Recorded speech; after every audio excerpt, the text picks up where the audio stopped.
dividir en bloques un poco el tema de la reforma a ley de la industria eléctrica para poderla entender muy bien, saber dónde estamos parados y cómo podría perjudicar a México o no. Empiezo con Casiopea Ramírez, experta en energía renovable, cambio climático y regulación eléctrica. @Casiopea Melgar, Casiopea Melgar. A ver, Cas, cuéntanos por favor. Mira, yo he estado leyendo mucho sobre este tema que de la reforma. Sabemos que la circunstancia que se vive actualmente en México, pues digamos, no sería culpa, por decirlo así, de la 4T, sino es algo que venimos arrastrando de antes, porque no podemos ser autosuficientes.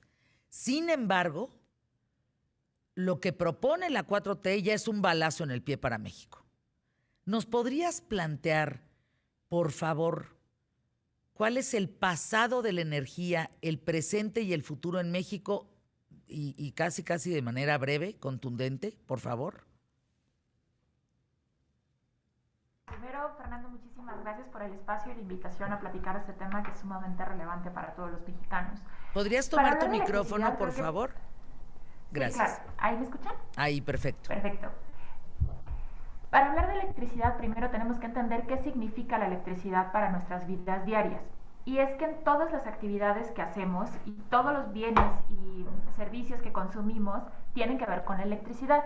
Sin electricidad no podemos conservar nuestros alimentos, sin electricidad no podríamos estar estudiando a distancia o tener esta reunión. Entonces, por eso es importante que todos estemos involucrados en saber cómo se produce esa electricidad y si se va a producir y entregar en las cantidades y en los tiempos adecuados para que la podamos consumir.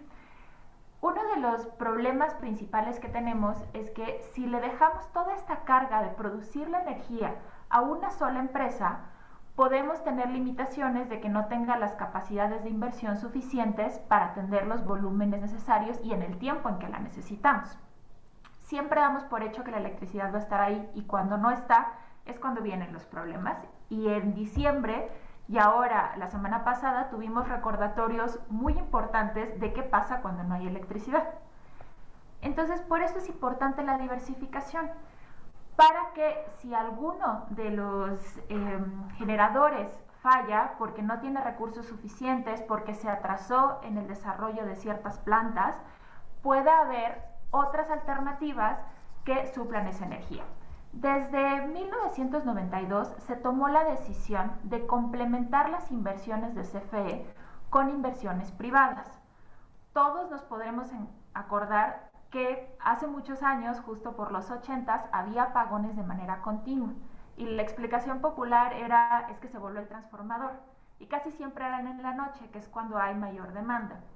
Entonces, para atender esta falta de inversiones en el sector de generación principalmente, se hizo una modificación a la ley que permitió que la iniciativa privada empezara a generar plantas de electricidad principalmente para vender la energía CFE.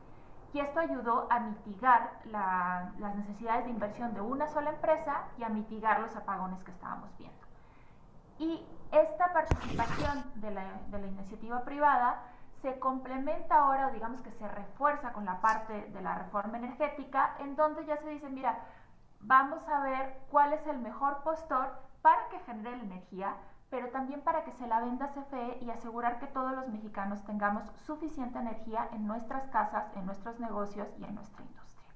Esos son los efectos de la reforma. Si con la ley se limitan las opciones a que sea solamente CFE la que pueda invertir y generar energía, se compromete la disponibilidad de este recurso tan preciado y tan necesario para todas nuestras actividades. Es decir, Casiopea, ¿no puede el gobierno de México ser un monopolio en torno a la electricidad? Primero, porque no le alcanzaría a abastecer las necesidades. ¿O por qué? ¿Por eso no debería de ser un monopolio? Sí, recordemos que los recursos federales son finitos, es decir, no es que estén ahí de manera infinita y además se tienen que asignar para diferentes necesidades. para salud, por ejemplo, para educación, para seguridad. Si además le cargamos toda la necesidad de inversiones en el sector eléctrico, corremos el riesgo de que no haya suficiente capacidad de inversión. Y esto es algo que comprometería nuestro desarrollo y nuestro bienestar. En cambio, si abrimos las posibilidades a que no solamente haya más inversionistas en el sector electricidad, sino que CFE tenga las posibilidades de comprar los productos más baratos, más eficientes y más limpios en el mercado, pues entonces ahí sí estamos generando un bienestar. Rosanetti, querida, Rosanetti Barrios Beltrán, analista independiente de temas energéticos. Hay poco tiempo al aire. Fernanda, qué gusto verte. Qué gusto verte, Rosanetti, pero sí me interesa mucho tu mensaje de manera contundente. ¿Qué riesgo podemos correr frente a la aceptación de esta ley y si de veras hay un riesgo o no? Claro que sí, con mucho gusto. A mí me gustaría mucho que tu auditorio tuviera muy claro que cuando cambies la ley eléctrica en los términos que se está proponiendo, lo primero que va a ocurrir es que el costo de la electricidad que pagamos todos los mexicanos va a subir. Lo segundo que va a ocurrir es que las emisiones al medio ambiente de partículas contaminantes también se va a incrementar notablemente y eso afecta a la salud de todos los mexicanos. Otro de los efectos muy relevantes que va a tener esta modificación tiene que ver con que al subir el costo de la energía, fundamentalmente en las empresas, todos usamos energía, todas las industrias usan energía. Si las industrias que generan empleos hoy en México, formales, empiezan a tener que pagar más por su energía, el crecimiento de esas industrias también se va a ver afectado y por lo tanto, la posibilidad de que México continúe creando empleos también se ve amenazada. Entonces tenemos en conjunto un problema serio para el desarrollo social de nuestro país, para que nuestro bienestar mejore, particularmente dentro, digamos, en este reto tan grande que tenemos de salir de la crisis económica post-COVID. Pero entonces, Rosanetti, ¿por qué si causa una alza en el precio de la luz, un desabasto, un problema competitivo? No hemos hablado de las demandas internacionales que nos podrían venir en caso de rescindir y no cumplir con la cantidad de contratos que tenemos con otras empresas a nivel mundial. Entonces, ¿por qué si hay todo eso en la mesa? ¿Por qué se le ocurre? ¿O por qué es una ocurrencia? ¿Cuál es el fondo de la decisión? O sea, ¿por qué quiere, si es una decisión que nos puede llevar al abismo, por qué tomarla? Bueno, desde mi punto de vista, esto tiene que ver con una visión del tema. La visión de este gobierno no es nueva, la hemos conocido a lo largo de muchos años, y en esta visión no cabe la competencia del sector privado con el Estado. En esta visión es el Estado el que tiene que proporcionar todos los servicios energéticos, todos, como ocurría hace más de 30 años. Con Luis Echeverría. Entonces, esta es la idea. Sí, posteriormente, en realidad los cambios se empezaron a dar en los 90s, a principios de los 90s. Ahí surge una modificación en una ley reglamentaria y en la ley de Servicio Público de Energía Eléctrica que permiten la participación de la iniciativa privada en diferentes áreas de energía muy acotadas. Pero esta idea de tiene que ser el Estado el que proporcione todos los servicios, pues es una idea anterior. A ver, para irnos a otras preguntas, Rosanetti y Casiopea. A ver, Rosanetti, entonces, para poder empezar a entender muy bien este tema, el que Andrés Manuel López Obrador diga sí o sí va, no me importa cómo le hagan, pero va a tener que salir esta reforma energética, es porque tiene tintes ideológicos. Es decir, el contenido de la reforma manifiesta la ideología de un ser humano que se llama Andrés Manuel López Obrador en cómo quiere las cosas, hacia dónde quiere llevar al país. Y entonces podemos deducir que ese país va rumbo a un monopolio que sería el gobierno. Sí, esa es la visión, justamente, esa es la visión, esa es la forma en que este gobierno entiende que debe darse los servicios. Efectivamente, hay una convicción, digamos, de que eso es lo correcto.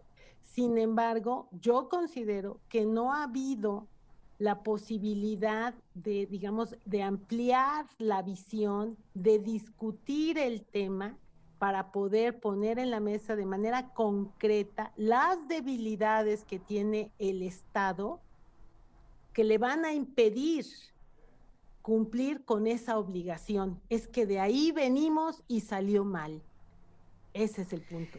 O sea, el tema Rosanetti es, fíjense qué delicado, porque todo lo que ha sucedido recientemente en los años del régimen de Andrés Manuel, todo está dirigido a una ideología.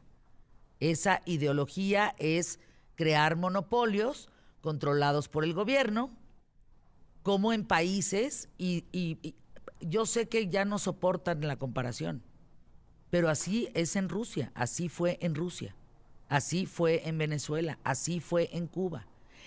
Y así fue en Bolivia y además parte de los países del Foro de Sao Paulo. Ahora, cuando tú visitas esos países, para quienes no han tenido la oportunidad de visitarlos, hay filas para todo, hay filas para comer, hay filas para la salud, hay filas para todo, no hay cultura, está todo censurado, no estás abierto al mundo. Esa es la ideología, eso es lo que la 4T está planteando en todos los sectores. Los medicamentos los traigo yo, las quimios las traigo yo, las vacunas las traigo yo, la luz la entrego yo, las tortillas las doy yo. Yo doy el agua, yo doy. Y a medida que nos alcance a unos más y otros menos, pues estaremos igual de jodidos todos. Por ahí es, Rosanetti. Mira, me parece que sí hay esta visión totalmente ideológica de tiene que ser el Estado el que Bien, cumpla con estos, vamos a llamarle servicios básicos. sí. Sin embargo, como bien apuntas, México ni es una isla y sí ha firmado una serie de tratados Que no internacionales le permite. que claramente hablan de una regionalización. Y me voy a detener un momento en el tratado, en la nueva versión del Tratado de Libre Comercio. Déjame hacer spots QTF para no cortarte la idea y regresamos con eso. Casiopea Ramírez, @Casiopea Melgar y Rosanetti Barrios, Rosanetti con Y, Rosanetti B.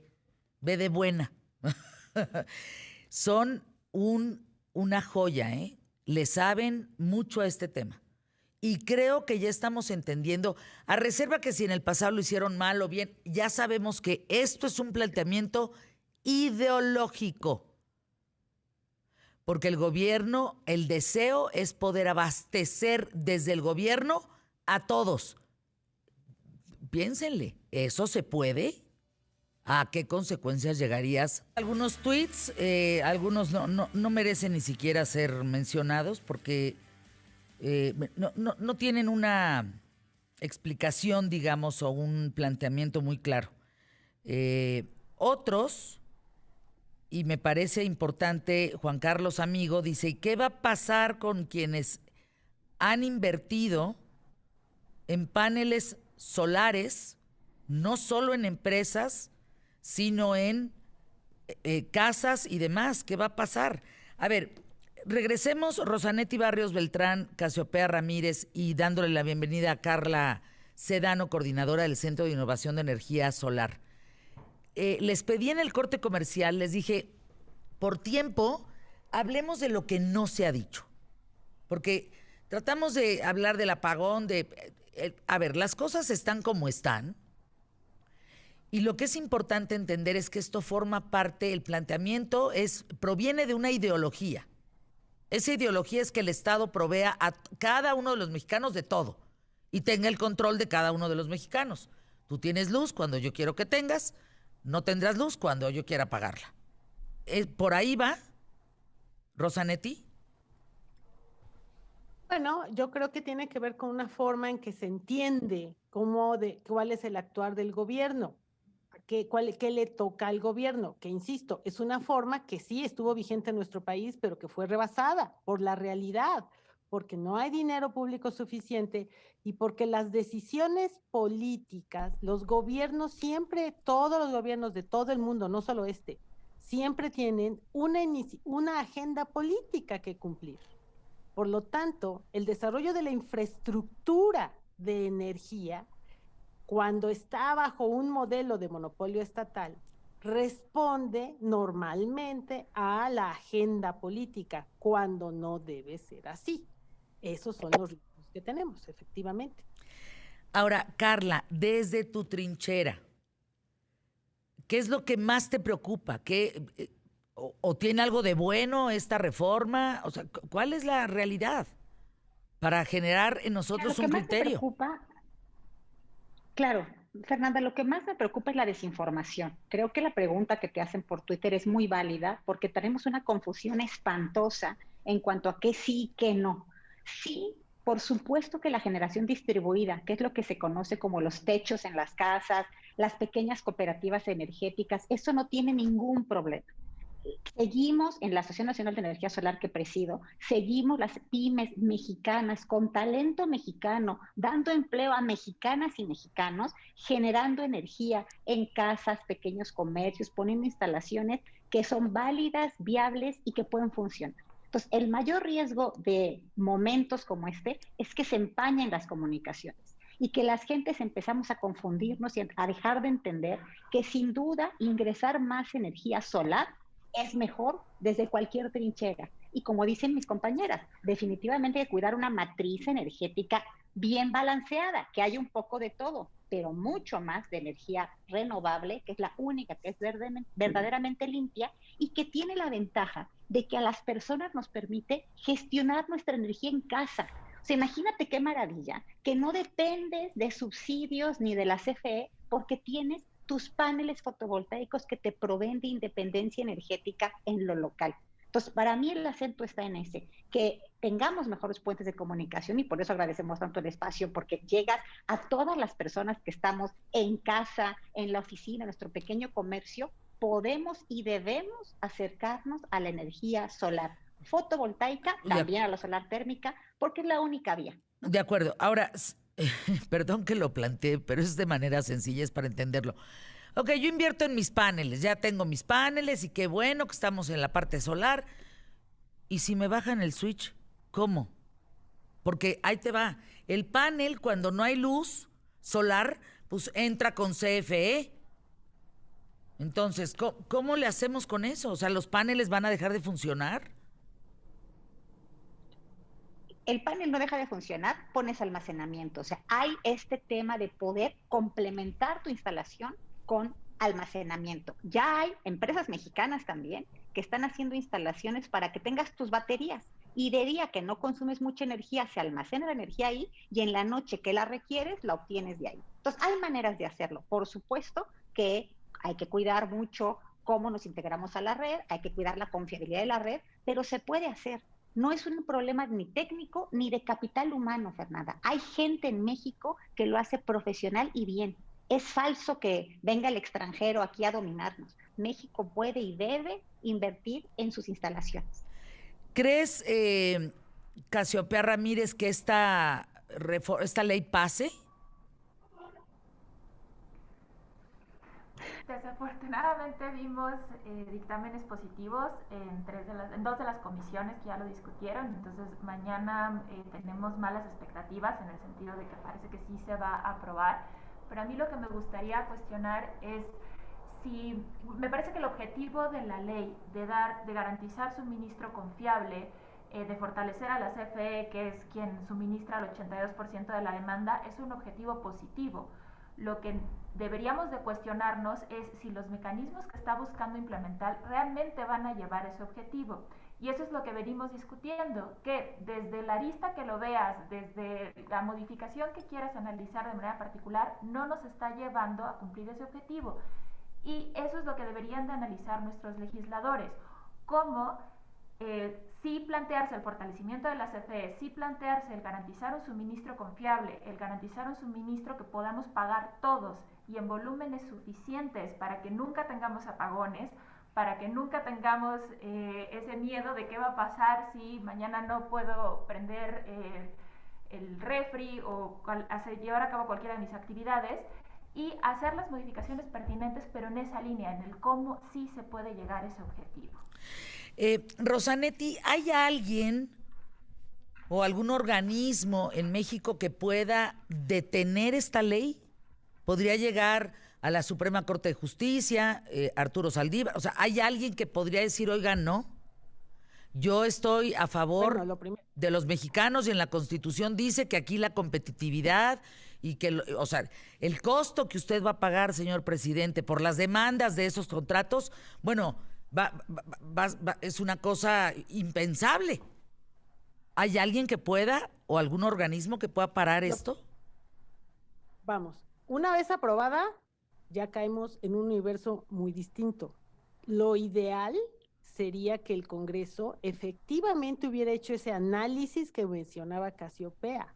Un análisis abierto, con números, claro, con ciencia puesta en la mesa, no con adjetivos que solamente califican sin evidencia. Eso sería lo ideal, que no se aprobara o que se detuviera su discusión hasta tener un análisis serio, pero no ocurrió así. Hubo un ejercicio de parlamento abierto en donde participamos mucha gente y expusimos los puntos que nos preocupan, pero eso no modificó en nada, absolutamente en nada, la decisión, digamos, de diputados. Eso sigue avanzando. Entonces, una vez aprobada, lo que sigue irremediablemente es una tristeza tremenda, es una judicialización. Explícate.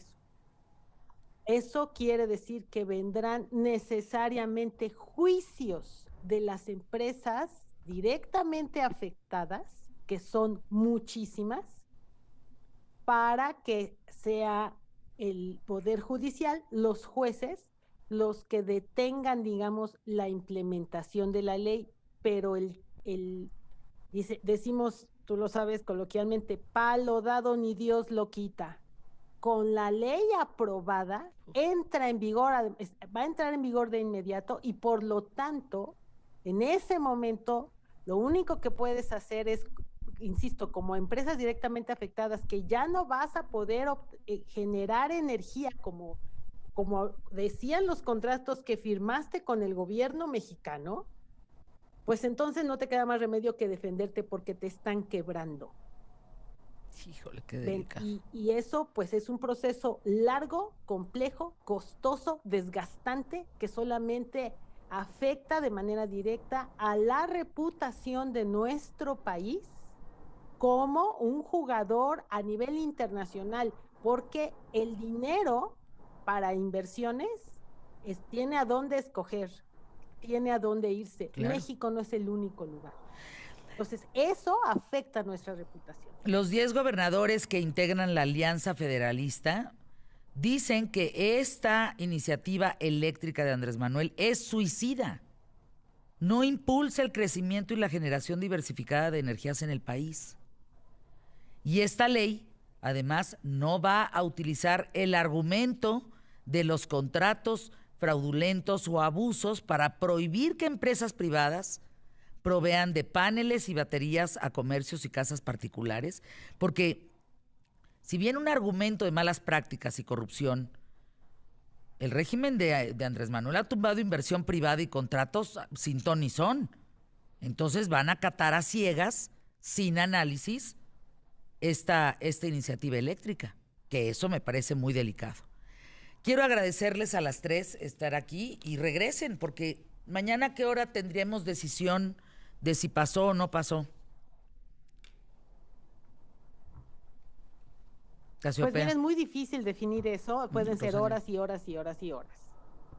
Entonces no tenemos todavía una exactitud. Bueno, si algo sucede y estamos al aire, entramos rápidamente, ¿les parece? Perfecto.